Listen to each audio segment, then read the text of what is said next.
You know, we had a saying in the locker room, individually you can be good, but collectively you can be champions. And that's really the mindset that our team was able to have.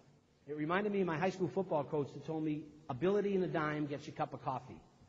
And if you think about it, whether you're older people, young kids here, how many times we've been associated with friends, our teammates, our business associates who have all the talent and skill in the world, but don't quite get the job done because they think their abilities are going to pull them through. It's right now. I can go outside and I can test everyone in this room. I can see how high you can jump. I can see how fast you can run. I can measure how much weight you can lift.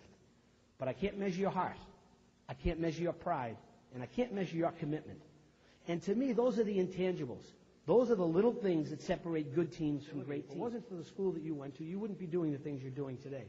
And regardless of what degree you can give back and help and get on board.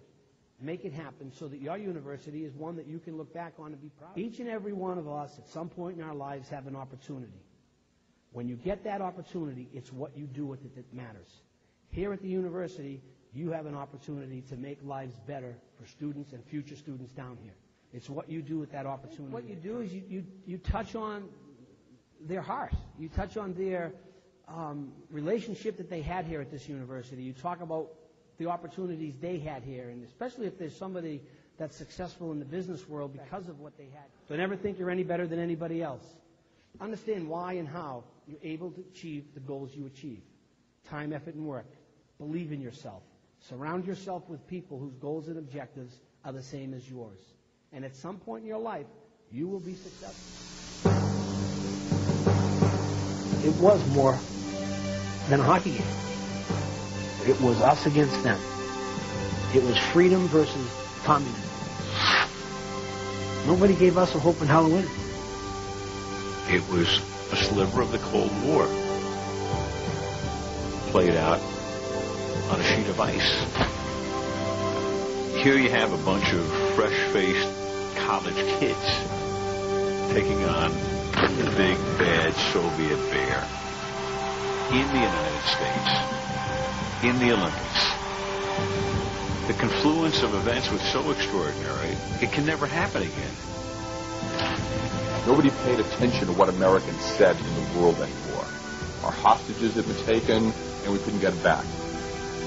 The Red Army went into Afghanistan. We couldn't get them out. It might have been the all-time low point for American public self-esteem. Who knew that these kids would become the vehicle for making people feel excited and proud again to wave a flag? It was a miracle. David slew Goliath. It was the greatest sports moment of the 20th century. It was 1980, the Winter Olympics in Lake Placid, New York. No one considered the United States, the most inexperienced team in the competition, to be a serious contender for a medal. But now, after an improbable series of wins, the young U.S. team faced the Soviet Union, the dominant hockey team in the world, in a battle to determine who would advance to the gold medal game. Here we go as the game is underway. The Soviet Union. The USSR took an early lead, but in the third quarter, the scrappy U.S. players tied the game 3-3. Then, U.S. team captain Mike Eruzione smashed home the game-winning goal.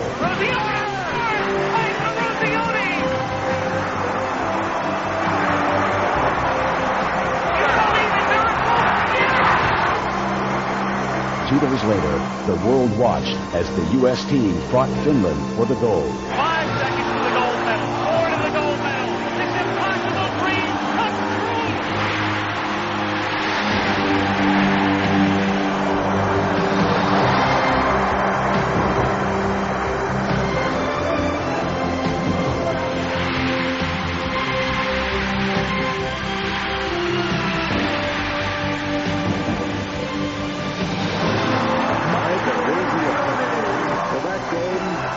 And is, to me, the greatest upset in the history of sport, any place, any time. 22 years later, at the opening ceremony of the 2002 Winter Olympic Games in Salt Lake City, Mike and his teammates had the honor of lighting the Olympic flame. Ladies and gentlemen, please welcome Olympic champion Mike Eruzione.